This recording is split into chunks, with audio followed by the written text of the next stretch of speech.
Hi guys, and welcome back to another weekly What I Watched. So what did I watch last week? Let's get kicked on and find out. Okay, so I think I left off with The Dead Don't Die last week, so we're on to the 21st, which is the movie 1114. Now I have actually seen this before, but if anyone knows my memory, they will know it's shot. I am terrible. So let me see. Oh yes, so this is one of these stories that covers several different people's accounts of one evening where they all converge at some stage. It's like a mystery. There's I wouldn't say horror, it's very light horror, more of a mystery thriller type thing. Like if you've seen the movie Go, if you like that sort of thing, you'll probably enjoy this. So tells the seemingly random yet vitally connected story of a set of incidents that all converge one evening at 11:14 p.m. The story follows the chain of events of 5 different characters and 5 different storylines that all converge to tell the story of murder and deceit. I gave it a 3.5 out of 5. I really enjoyed it. I thought it was a decent little movie. I would recommend it. Check it out. On the 24th, I watched, I really like Guy Pearce. I'd had this on my list to watch for quite a long time, but so many people had said this is awful. Well, it's eventually on Netflix. I thought, right, I'm not going to seek this out. I'll wait for it to appear in front of me, sort of thing. So this is a movie about Guy Pearce is a priest and exorcist. We start the story, he's a young priest with another older priest. They're performing an exorcism and everything goes wrong. I'll not tell you what happens, but he has never forgotten this day. And he has lived his entire life to meet up again with this entity that showed itself that day when he was a young priest that couldn't cope. And he has got this other young priest now under him that he has to train up and take around, and they have to try and spot people that are possessed. I like the idea. I do think that Guy Pearce was really good in this. I loved his character. I thought his character was fantastic, but it was a very, very weak storyline. The cinematography was absolutely fine. Everything looked fantastic. There wasn't even a great deal wrong with the acting or anything like that, but the story is so weak. Would I recommend it? I gave it a, that's probably a bit harsh. I gave it a 1. I did like Guy Pearce. I thought the story was absolutely terrible. Oh no, I'm not going to edit it. I'm going to leave it at a 1. I feel really cruel by doing that. On the same evening, I watched a documentary that is on Netflix at the moment called Murder by the Coast.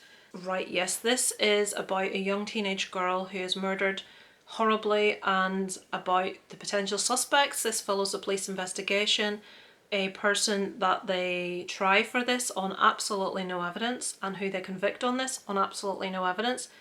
Is this person guilty or have they convicted the wrong person? I will let the documentary answer the question. I gave it a 2 out of 5. I felt that it could have been done much better. I would have liked more information. This is one of these rare cases where this needed to have numerous parts. This was like a one-off movie type thing. I could have done with about 4 parts, an hour long each on this. Too much information is glossed over, but if you're not like me that likes to know the nitty-gritty about everything, you might enjoy this. Portions of it obviously are in Spanish, and then you've got English also. On the 25th, I watched Butterfly Kisses. Right, so this is a story, it's like a found footage style. This is about a man who discovers a box full of videotapes, not like VHS, like videotapes from camcorders. He's a filmmaker, and these tapes were belonging to another filmmaker who was making a project about a ghost called Peeping Tom. There was something quite similar to this recently about looking down a bridge and staring and breaking a bottle, and I hated it. I really didn't like it. This is if you stare for an hour towards this tunnel on a bridge, that Peeping Tom will appear.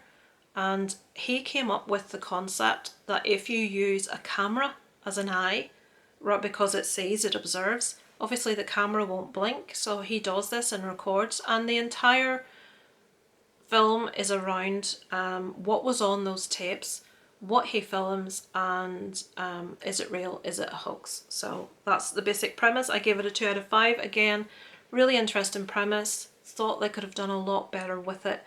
Loads of tropes, loads of copying from similar type of movies, but not absolutely unwatchable. On the 26th, I watched this with my son, Luca. Obviously, this is the new Pixar offering. I won't go into massive detail. This is just about two boys. They're in Italy. They are sea monsters. This little town in Italy very much hates sea monsters. When they come onto ground, they look like normal boys, but when they get wet, obviously they look like sea monsters. So this is their story of wanting to like fit in and be, they make a friend with a girl who doesn't know that they're sea monsters. It's a story of friendship. It's a story of the trials and tribulations of friendship, about bullies.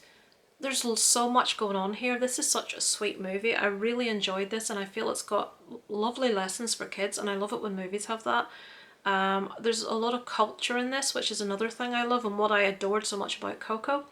I would thoroughly recommend this. Some people aren't really warm into it. I personally absolutely loved it. I thought it was a joy. The animation, as you would expect, is perfect. Characters are really identifiable and not out of the normal characters. I enjoyed it. My son loved it as well. So thoroughly, that's a 4.5 out of 5 from me. Thoroughly recommend that. On the same evening, I watched. Now you know what you're getting with Liam. The Ice Road. This is it, right? I have to get this in every single time. He went to school with my parents, and his mum was my dinner lady. That's my claim to fame in life. I have family connections to Liam Neeson. So, did you know, here's something that people don't know. Liam Neeson left school as a qualified architect. There you go. And he threatened to kick my dad's head in one day. My dad was doing something naughty in school. I don't know what he was doing, but he was making a nuisance of himself, and Liam Neeson threatened to, I'll kick the out of you if you don't behave yourself. And he could have done, because he was a good boxer too. So, The Ice Road is about Liam Neeson is an ice trucker. There is an accident that traps, are they coal miners? Right, after a remote diamond mine collapses in far northern Canada, an ice road driver must lead an impossible rescue mission over a frozen ocean to save the trapped miners. So he has to get a piece of equipment there that's needed. They actually send 3 trucks with the same equipment because so many people have died on this ice road that they want to make sure someone gets there. And he takes this on with his brother. His brother's suffering PTSD from being in the military, and his brother can't be left to his own devices. He needs to be looked after. And the relationship between Liam Neeson's character and his brother is beautiful in this. But this just basically covers them trying to get there to save these guys before they run out of oxygen, and they uncover an awful lot of other stuff that's going on the way. I give it a 3 out of 5. Some people are saying this isn't great. I thoroughly enjoyed this. But when you watch a Liam Neeson movie, you know exactly what you're getting. It's going to be an action, sort of like fast-paced thriller type thing, and that's exactly what there are some bits of it that are a bit outside the realms of belief. But if you're watching stuff like James Bond and the Fast and the Furious, and we're okay with that, and we're believing it, then I think we can be okay with this. I liked it. I would recommend it if you've nothing else. It's not massively groundbreaking, but it's much better than Cold Pursuit. It's not quite as good as Tekken, but I still really liked it. On the same evening, I watched a documentary called 9/11 Science and Conspiracy. This I watched for the science side of things. I gave it a 2 out of 5. Could have been much better. This covers some people that are convinced that 9/11 was done on purpose. And the argument is being superimposed against the science of what actually happened, and they talk about, they do recreation drawings and 3D models, and they treat like, what's the structural, like, steel poles they have that hold the entire building in place, and they heat these up. And basically what they discovered was that the reason that the towers fell is because the entire structure was compromised, because the fire caused by the fuel from the plane that crashed we say het in Northern Ireland, I don't think it's a word. It heated up these steel girders, heated these up anyway, and caused the weakening and bending, which the pressure couldn't be taken, which is why they came down. So it covers loads of things like that, but it also has these people on that's convinced that it was controlled explosion that was done in the lift. Apparently there was a lift refurb like a few months before, and they're convinced that they went in and planted explosives inside the Twin Towers to bring it down because it came down to... Anyway, whatever your opinion is on that, I watched that. It wasn't a great documentary, so I wouldn't particularly recommend it. On the 27th, that was yesterday, that was last night, I took my son to a local drive-in at our local chapel car park.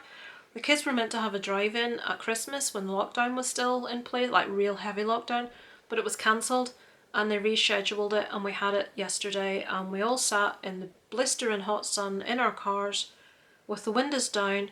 Obviously the sound comes through your car radio, so I'm like, but I can't put my car radio on without my engine on or it'll run my battery down.